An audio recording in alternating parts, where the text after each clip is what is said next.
I'm Keith with the Schmidt Music Trombone Shop, back with another review for you. And today I've got an item that has certainly been in the music consciousness, especially the last couple of months, specifically bell covers. So bell covers are certainly not a new idea. They've certainly been used, especially in marching DCI type of situations for quite a while here. But with all of the COVID awareness going on and all of the safety precautions being explored, one of the big conversations that we're looking at right now is the use of bell covers to try to limit or hopefully eliminate entirely any type of aerosol movement coming through the instrument. There's been obviously a number of very, very enlightening studies that have been coming out even just frankly almost daily as far as kind of the role that this aerosol spray can play and what protective measures we might be able to take in order to be able to keep making music. One of the big conversation points is of course bell covers, which are of course becoming in high demand here. We actually just got in our first shipment from Stanberry Uniforms. They are one of the premier marching uniform makers. However, of course, they are also now have been producing bell covers, and they have upped their production of that as well.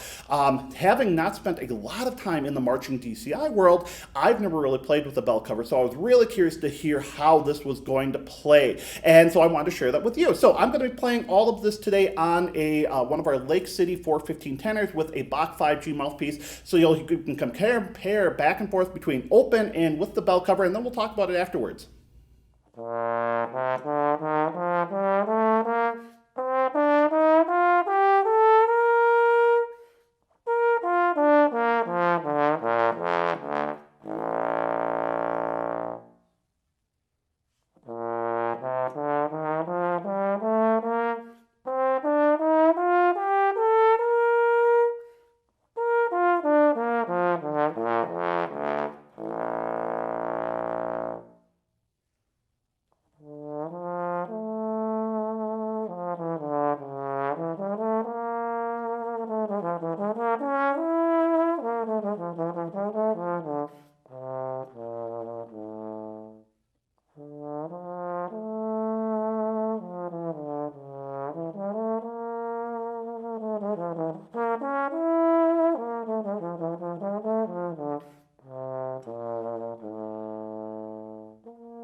As I mentioned, I really haven't had any experience with this exact kind of bell accessory before. Certainly, I played on the solo tone mute. So remember, this is the soft neoprene mute that a lot of folks use as a bucket mute, or theoretically as a practice mute.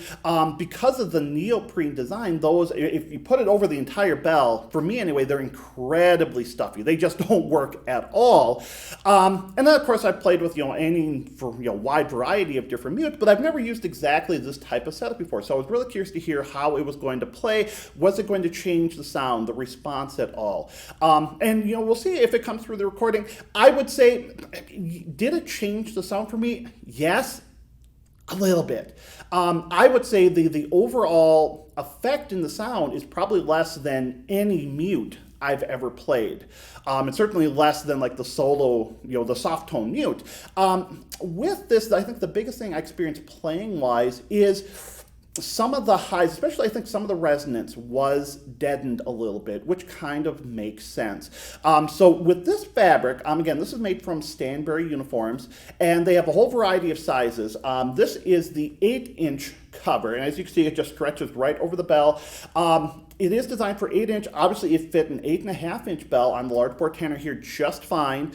They do have a 10-inch option as well that they have designated for bass trombone, euphonium, smaller mellophones, etc. I would say, given, you can see how small this is and how much it stretches fit over here. It's a stretchable, appears to be nylon. They don't specifically say, but certainly feels like a relatively thick nylon. And of course, then it has a stretchable band around it to fit around the bell. And by the way, Stanbury does say that these are exceeding the NFHS regulations for aerosol flow through with that. So they are really thinking about that safety in mind. And so with the 10-inch, I think that would fit bass trombone. If you have a 9.5-inch bell, you can see the stretch. I think it'll be just fine. Overall, I think that the biggest change I found, if there was a change, the playability, as you might expect, because, even though it is a relatively thin fabric, of course, we do want to be having a fairly tight-knit fabric as well. Otherwise, we're not going to be accomplishing what we're trying to accomplish with the aerosol safety in the first place. And so because of that, I can feel just a hint of a push, just a touch of resistance as I am going through and playing. Is it a lot? No. It really isn't. I think where I feel it more than anything is probably in the upper register. As I'm really trying to move a lot of fast air, I can feel the push a little bit. I think initially my accuracy, it wasn't even, I wouldn't say it's bad, it wasn't even questionable. I found initially I just had to think a little bit differently about where I placed the notes, but it was a really subtle change. And I think, over a very short time, I think it would be, I would have as much confidence in the accuracy of these than I would playing on an open instrument.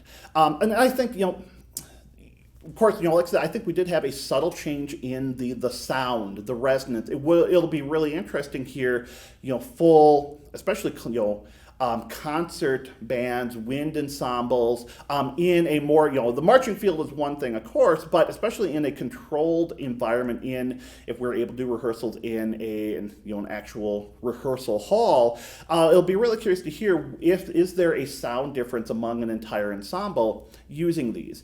I think based off my experience, I might expect a little one. I might expect a few of the highs rolled off a little bit. I found as I was going through and playing, I couldn't quite get the stridency I sometimes wanted, a little bit of that shimmer. It didn't, do that very well. However, in the scheme of things, and by the way, this is certainly not meant to be a conversation about the COVID pandemic and everything. This is, where I'm not interested in getting into the political conversation with that. We're just talking about here's a accessory that we have available to help meet some of the concerns that are out there right now. So with all of that in mind, I think if something like this means that we're going to be able to keep playing music, we're going to be able to keep having music in schools and having these larger, ensemble experiences, then you know what? I am all for it.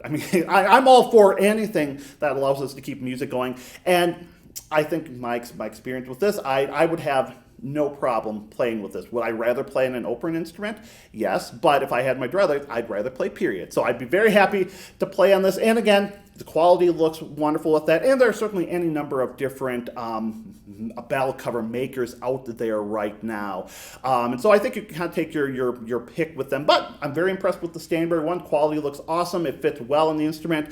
And so if you have any particular questions, if you have any thoughts about what you heard with this, differences you heard, or if you have experience with bell covers either recently or in the past, feel free to share those. I think the more we can share those experiences with the community, the better we will all be for it. And of course, as always, you can, if you have any questions, you can reach out to me. Leave comments below there. Reach out to us, tromboneshop@schmidtmusic.com. And you can check out our other videos that we have got going on here as well. We've got a whole big long lesson series that I've been doing in trying to hopefully, help some folks during this very interesting time period. And you can always find us on social media, Facebook, Instagram. So thank you very much, as always, for watching. See you later.